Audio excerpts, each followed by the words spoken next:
My brother ruined my life and my parents disowned me. Now he's begging for help because they're cutting him off financially. I'm Emily, a 28-year-old female, and to put it bluntly, I was never supposed to exist. At least not as a girl. That sounds dramatic, but it's the truth. My mom always dreamed of having 2 boys. She wanted her perfect, sporty little team of sons to carry on the family name and be everything she'd envisioned in her head. When she got pregnant with me and found out I was a girl, she was devastated. My Aunt Rachel, who I'm still close with, once told me something I've never been able to shake apparently. When my mom found out I was a girl, she actually looked into terminating the pregnancy.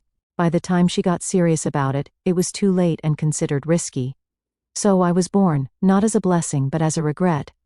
Mom never outright told me I was unwanted, but she didn't have to. It was in the way she looked at me, the way she treated me, and honestly, the way she talked about me when she didn't think I was listening. I was a fussy baby, a needy toddler, and later a difficult child. Nothing I did was ever good enough. And then there was my older brother Jake, a 30-year-old male, who could do no wrong. Jake was their golden boy, the apple of their eye. He was everything I wasn't, confident, charming, and honestly, a complete jerk. But my parents didn't see that. To them, Jake was perfect. If you ask them back then, or even now, he practically walked on water. Jake wasn't just the favorite, he was the villain in my story. He made it his life's mission to make me miserable. Growing up, Jake had this knack for getting me into trouble. If something went wrong in the house, it was always, Emily did it. He broke Mom's favorite vase, must have been me. He took money out of Dad's wallet, obviously my fault. He'd come up with these wild, detailed lies. And no matter how absurd they sounded, my parents always believed him. It got to a point where I didn't even bother defending myself anymore. What was the point? They never listened. Jake was always just being a kid or didn't mean any harm, while I was labeled as the troublemaker who needed to learn how to behave. But Jake didn't stop at just lying. He made school hell for me too. He spread rumors about me to my classmates, sometimes in ways that were so subtle I didn't even realize it was him at first. I'd notice friends pulling away, acting distant, and then find out weeks later that Jake had told them I said something nasty about them, or that I was too weird to hang out with. By the time I hit middle school, I didn't have many close friends left. I couldn't bring people over to the house because Jake would either humiliate me in front of them or later use whatever he overheard against me. He'd twist my words and make it sound like I was bad-mouthing our parents or being ungrateful. And of course, Mom and Dad believed him every single time. The favoritism was glaringly obvious. For example, every year, Jake got a big birthday party with all his friends, fancy decorations, and even a rented bounce house one time. When it came to my birthday, it was a cake at the dining table, and maybe a card if they remembered. One year, they forgot entirely. Jake made sure to rub that one in. "Guess you're just not that important," he sneered. It's not like I was a perfect child or anything. I wasn't super outgoing, and yeah, I was a bit sensitive. But can you blame me? Growing up in a house where I was constantly put down or ignored took a toll on me. I felt like I was screaming into a void, desperate for someone to notice me, to care. But the only people who seemed to matter in that house were Jake and my parents. And Jake? He reveled in it. He knew he was the favorite, and he used that power against me every chance he got. If I ever dared to call him out or stand up for myself, he'd run to Mom and Dad, spinning some story about how I was being mean to him or starting fights. It didn't matter that he was the instigator. He was the golden child, and I was the problem. I remember one time in high school when I finally thought I'd caught a break. I'd worked up the courage to try out for the school play. I wasn't the lead or anything, but I got a decent role, and for once, I was proud of myself. I told my parents about it, hoping maybe they'd come see me perform. Jake immediately jumped in with, "Why would anyone want to watch her embarrass herself on stage?" My mom didn't even defend me. She just shrugged and said, "Maybe next time, Emily." That was the moment I realized they weren't just indifferent, they were actively uninterested in me.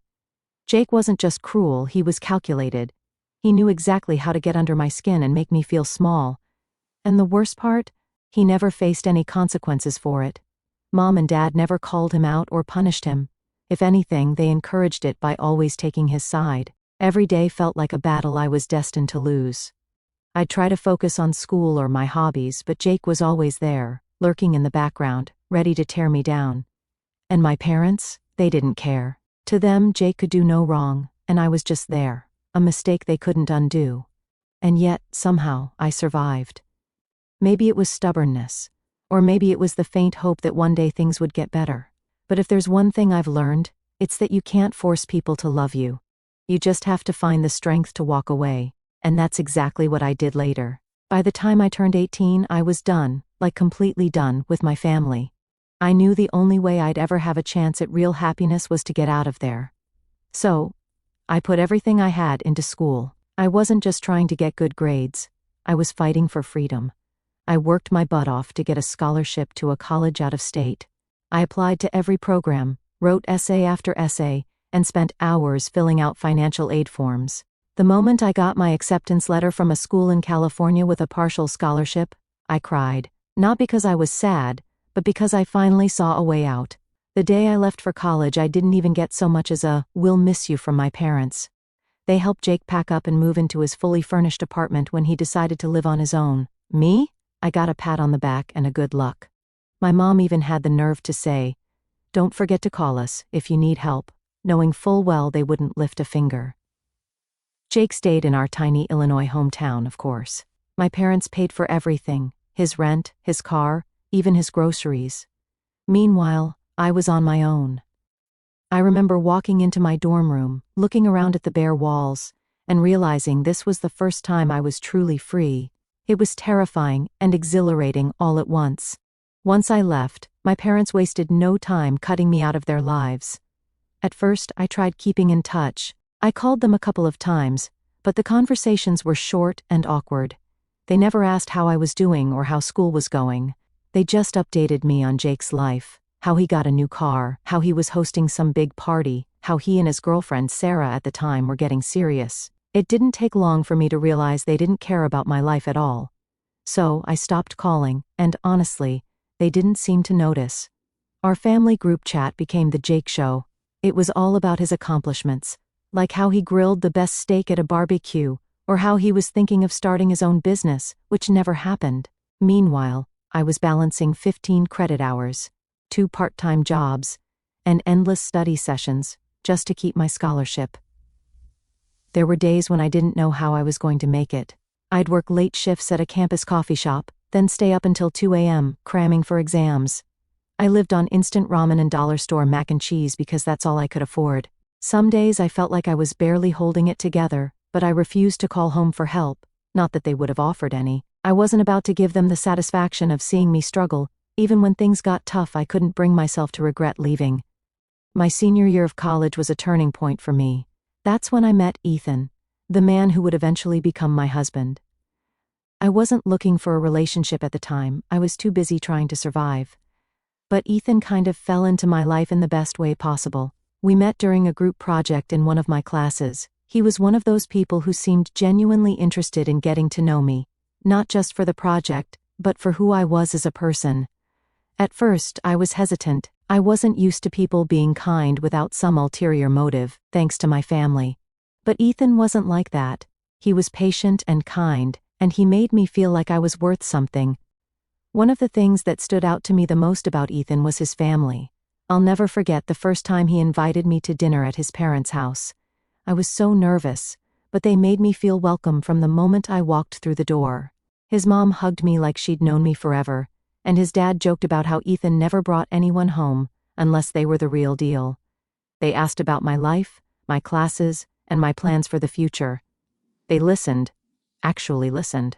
It was such a stark contrast to my own family that I didn't know how to react at first. But over time, I started to let my guard down. Ethan's family became the support system I never had. His mom would send me care packages during finals week, filled with snacks and little notes of encouragement. His dad offered to help me fix my car when it broke down, even though he barely knew me at the time. They treated me better in a month than my own parents had my entire life. Graduating college felt like the ultimate victory. My parents didn't come to my graduation, of course, but Ethan and his family were there, cheering me on. After graduation, Ethan and I moved in together. We didn't have much, but we made it work. I got a job in marketing, and he started working as an engineer. We built a life together, piece by piece, and for the first time, I felt like I was where I was supposed to be. My wedding was the final nail in the coffin for me and my family. I think a lot of people have this idea that weddings bring families together, that they're this magical event where even the most strained relationships can heal. Yeah, that wasn't my experience. My wedding didn't bring my family closer, it exposed, actually confirmed, just how little they cared about me. When Ethan proposed, I was over the moon. He popped the question on a quiet hike, just the two of us. It was simple and perfect, exactly what I wanted. After I got home, I took a picture of the ring and sent it to my family group chat with a little "I said yes" message. I wasn't expecting a parade or anything, but I thought I'd at least get a congrats or some kind of acknowledgement. Instead, nothing. I got left on read. I checked the chat later that night, and I could see they'd all read the message. My mom didn't reply, my dad didn't reply, and Jake, of course, didn't either. I even double-checked to make sure the message was actually sent. It was. They just chose to ignore it. That was the first time I realized they probably weren't going to care about my wedding at all. And I was right. As I started planning, I kept trying to include them. I'd send my mom texts asking for her opinion on things like venues or color schemes. Nothing big, just stuff like, "What do you think of these flowers?" Or "Do you have any recommendations for a dress shop?" Half the time she wouldn't reply. The other half, she'd give me these one-word answers like nice or pretty, which basically screamed, "I don't care." At one point, I even asked if she wanted to come with me to look at dresses. She said she was too busy. Too busy doing what? I have no idea. Watching TV, maybe. So, I just stopped sending anything. Meanwhile, Ethan's mom was over the moon. She helped me pick out my dress, organize the guest list, and even spent an entire weekend DIYing centerpieces with me. She made me feel like I actually mattered. Jake, on the other hand, took it a step further. Not only did he not care about my wedding, but he actively tried to sabotage it. My cousin Megan, the only family member I still talk to, and she's now renting a room in my parents' house because her parents are in a different country, and were worried about her living on her own, later told me how he convinced my parents that I was disrespectful and ungrateful for not involving them enough in the wedding prep. He told them I didn't care about their opinions and that I was intentionally leaving them out of everything. What really pissed me off was that it wasn't true. I tried. I reached out. I asked for their help. They were the ones who didn't care. They were the ones who ignored me. But of course Jake spun it like I was the bad guy, and my parents, being who they are, were easily convinced. Things escalated when I sent out the wedding invitations. I included my parents and Jake, of course. Even though I was starting to wonder why I bothered, a few weeks later I called my mom to ask if they'd RSVP'd yet, because I hadn't heard anything. Her response? "Oh, we haven't decided if we're coming yet. Jake said we should think about it." Think about it? What was there to think about? It was my wedding, I was their daughter. But apparently Jake had been telling them how I didn't deserve their support. He told them I only reached out to them when I wanted something and that I didn't truly value them as a family. That was rich coming from Jake, who spent his entire life taking from them without giving anything back. He got everything handed to him on a silver platter, but somehow, I was the ungrateful one for not worshiping them the way he did. As the wedding got closer, it became clear they weren't coming. My mom stopped responding to my messages altogether, and my dad barely said 2 words to me when I called. Megan tried to convince them to change their minds, but Jake doubled down, telling them they were supposed to be the center of everything. The irony of that statement still makes me laugh. I literally asked them to be part of the process. I wanted them to be involved. But they made it clear, over and over again, that they didn't want to step in, and now they were twisting it. The wedding day came, and they weren't there. No text, no call, nothing. Just empty seats where my parents and brother should have been. I won't lie, it hurt. Even though I knew not to expect much from them, it still stung to look out into the crowd and not see them there. But Ethan's family? They showed up in full force. His parents, his siblings, his cousins. They were all there, cheering us on and celebrating with us. His mom even gave a little toast during the reception, saying how proud they were to officially welcome me into the family. After the wedding, I decided I was done. I didn't call my parents to ask why they didn't come. I didn't send them pictures or updates. I didn't even bother replying when Jake sent me a snarky text saying, "Hope your big day was worth ignoring your family." I blocked Jake's number after that. I figured there was no point in keeping the lines of communication open when all he ever did was tear me down. If they didn't want to be part of my life, that was their choice. But I wasn't going to keep trying for people who couldn't even bother to show up for me. So, while I was over in California, building a life with Ethan, my brother Jake stayed back home, basking in his golden child glory. If you've been keeping up, you already know that my parents worship the ground Jake walks on. That didn't change when he got married. In fact, it only got worse. Jake married Sarah, and my parents went all out for their wedding. I didn't get an invite, not that I'd have gone. But my cousin Megan kept me in the loop. She told me they practically covered everything: the venue, the catering, the flowers, even Sarah's dream dress. Megan said the whole thing probably cost more than what most people spend on a down payment for a house. Speaking of houses, guess who got one of those too? Yep, Jake and Sarah didn't even have to worry about buying their first home because my parents bought it for them. A 3-bedroom, 2-bath house in a nice suburban neighborhood, all fully furnished. Meanwhile, I was over here in California, working 2 jobs just to save up for a decent apartment with Ethan. Megan would call me every once in a while with updates about Jake's charmed life. According to her, my parents were over at his house constantly, doting on him and Sarah like they were royalty. They'd babysit their dog, help with landscaping, and even stock their fridge when Sarah didn't feel like grocery shopping. I'll admit, hearing all that stung a little, not because I wanted their help, I'd been fine on my own for years, but because it was just another reminder of how differently they treated us. When I got married, they couldn't even bother to send me a text, but for Jake, the sky was the limit. For a while, everything seemed picture perfect for Jake and Sarah. My parents bragged about them to anyone who would listen, acting like they were the epitome of success.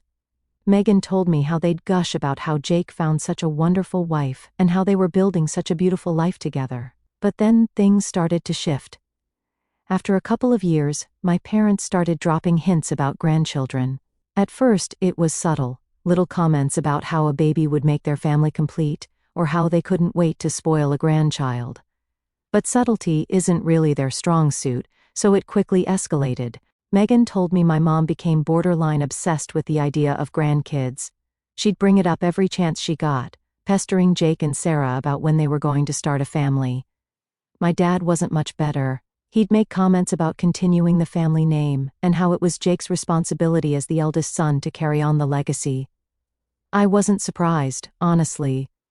My parents have always been weirdly traditional, especially when it comes to family stuff. They don't just want grandkids, they want biological grandkids. Adoption? Not an option in their eyes. It had to be blood-related grandchildren, preferably a boy to carry on the name. Jake and Sarah, for their part, tried to dodge the topic for as long as they could. Megan said Sarah would laugh it off or change the subject, while Jake would make vague excuses about not being ready yet. But my parents weren't buying it. They started pushing harder, to the point where it became this constant source of tension. Megan told me about one family dinner where my mom straight up asked Sarah if she was on birth control and when she planned to stop taking it. Sarah looked mortified, but my mom didn't care. One day, during one of my regular catch-up calls with Megan, she told me that Jake and Sarah had been trying to have kids, they just weren't telling anyone. Apparently, they had been trying for over a year, doing the whole fertility specialist thing, and the news wasn't good. Jake had some kind of condition, Megan didn't know all the details, that made it almost impossible for him to have biological children. Sarah was fine medically, it was all on Jake's side. And here's where it gets messy. Jake and Sarah didn't tell my parents right away. Honestly, I get it. Knowing my mom and dad, they wouldn't have been supportive or understanding. They would have been disappointed. And not the shucks kind of disappointed, but the kind where they make you feel like you've personally let them down and disgraced the entire family. Jake and Sarah kept it under wraps for a while, but secrets like that don't stay hidden forever, especially in our family. My parents were relentless about the whole grandchild thing. Every time they saw Jake and Sarah, they dropped comments about when they were going to have kids. Not if, always when. Megan told me it all came to a head during a family dinner. My mom was doing her usual thing, grilling Sarah about babies, saying stuff like, "Oh, you're not getting any younger, and you should really think about starting now before it's too late." Sarah finally snapped and said something like, "It's not that simple, okay?" That's when the truth came out. She spilled everything, the fertility issues, the specialist visits, all of it. My parents' reaction was about as bad as you'd expect. Megan said they didn't even try to comfort Jake or Sarah. My mom just sat there, looking like someone had told her Christmas was canceled, and my dad muttered something about how they should have told them sooner. Real supportive, right? After that, things got weird. My parents didn't come right out and say they were mad at Jake, but you could tell they were. The way Megan described it, it was like a switch flipped. My mom stopped calling Jake every day, and my dad didn't swing by their house as often. They still doted on Sarah, probably because they saw her as their last hope for grandkids. But Jake? Not so much. Megan said my mom started making passive-aggressive comments about adoption, like, well, I guess it's better than nothing, and it's not the same though, is it? She'd go on and on about how their friends were all real grandparents with real grandkids. My dad, on the other hand, kept talking about how Jake needed to figure it out. Like, what was he supposed to do? Snap his fingers and magically fix his infertility? Jake, for once in his life, didn't know how to handle the pressure. He'd spent his whole life being the golden child, the one who could do no wrong. Now suddenly he wasn't living up to their expectations, and it was eating him alive. Megan told me Jake started acting out in ways that weren't like him. He was snapping at Sarah, picking fights over stupid things, and even lashing out at my parents during family gatherings. He'd always been good at staying on their good side, but now he was struggling to keep it together. Sarah wasn't handling it much better. Megan said she was tired of being treated like a baby-making machine. She started avoiding family events altogether, and when she did show up, she barely spoke to anyone. It was obvious she was over it. One night, Megan called me with an update that really drove home how bad things had gotten. Apparently, Jake had a meltdown at another family dinner. Are we noticing a pattern here? My mom had made some comment about how disappointing it was that she might never have biological grandkids, and Jake just lost it. He told them they were being selfish and that this wasn't something he could control. Megan said my parents were stunned. My mom tried to guilt-trip him, saying stuff like, "We're only thinking about the family, and do you know how much this means to us?" But Jake wasn't having it. He stormed out, and Sarah followed him. Here's the thing. Part of me felt bad for Jake. Infertility isn't something anyone chooses, and the way my parents reacted was awful. But another part of me couldn't help but think he was finally getting a taste of what it was like to be on the other side of their impossible expectations. He'd never had to deal with their disapproval or their guilt trips because he could do no wrong in their eyes. Now he was learning what it felt like to not measure up, and it was clearly breaking him. Megan told me my parents started putting more pressure on Sarah after that. They were still hung up on the idea of biological grandkids, and they didn't care how it happened. They kept pushing for solutions that were completely unrealistic, like expensive treatments that Jake and Sarah couldn't afford without help. The whole thing became this toxic cycle. My parents would pressure Jake and Sarah, they'd push back, and then my parents would double down. It was like no one could admit that maybe, just maybe, things weren't going to turn out the way they wanted. I felt bad for Sarah. She didn't sign up for this level of crazy when she married Jake. On the other hand, I couldn't feel too sorry for him. After a while, my parents were furious and threatened to cut Jake off financially unless he could fix the situation, and of course Jake can't afford to live without their help. He's been almost completely dependent on them. And because my parents are all about bloodlines and family legacy, their brilliant solution was for Jake to come crawling to me. They wanted him to convince me to give my unborn baby their last name, not just my baby, their legacy. The audacity, right? Megan called me one night, and I could hear the tension in her voice. "Emily," she said, "Jake's desperate. They're putting so much pressure on him, and now he's coming for you. Be careful." Sure enough, a couple of days later, Jake showed up unannounced at my house in California. Let me tell you, seeing him on my doorstep was surreal. He looked nothing like the smug, arrogant brother I remembered. Instead, he looked tired and defeated, like life had finally smacked him in the face. I let him in, mostly because I wanted to hear what he had to say. He started rambling right away, launching into this sob story about how hard things had been since our parents found out about his infertility. He said they'd been relentless, blaming him for ruining their dreams of grandkids, and threatening to cut him off if he didn't make it right. Jake tried to blame everything, his behavior growing up, his role in turning my parents against me, on stress. He said he'd been under so much pressure to be the perfect son that he didn't know how to handle it. I didn't mean to hurt you, he said, wiping his eyes dramatically. I just didn't know how else to deal with everything. Honestly, I wasn't buying it. Jake's actions weren't about stress, they were about control. He'd spent years making my life hell because he could, because he knew our parents would always take his side. And now he wanted me to swoop in and save him? Yeah, no. I let him talk until he finally got to the real reason he was there. Emily, he said, I need your help. Mom and Dad are serious about cutting me off unless I can fix this. They need the family name to continue, and they think your baby is the answer. Please, just give the baby our last name. It's the only way to save our family. I couldn't help it, I laughed. Like, actually laughed out loud. Jake, I said, you've got to be kidding me. After everything you did to me, you want me to hand over my child to fix your mess? Not a chance. Jake looked stunned, like he genuinely thought I'd say yes. He tried to guilt-trip me, accusing me of being petty and holding grudges. This isn't about the past, I told him. This is about protecting my family. My kids will have nothing to do with the people who treated me like I didn't matter. He kept pushing, saying how I was ruining his life by refusing to help him. He even tried to play the victim, saying he didn't deserve to be punished for something he couldn't control. Emily, he said, if they cut me off, I'll lose everything. That's when I lost my patience.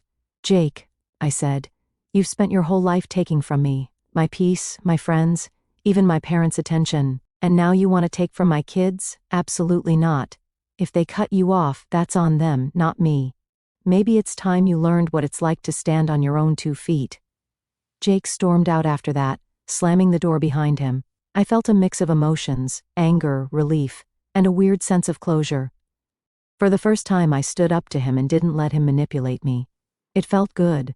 A few days later, Megan called me with an update. Apparently, my parents followed through on their threat and cut Jake off financially. They stopped paying for his house, his car, and everything else they'd been covering for him.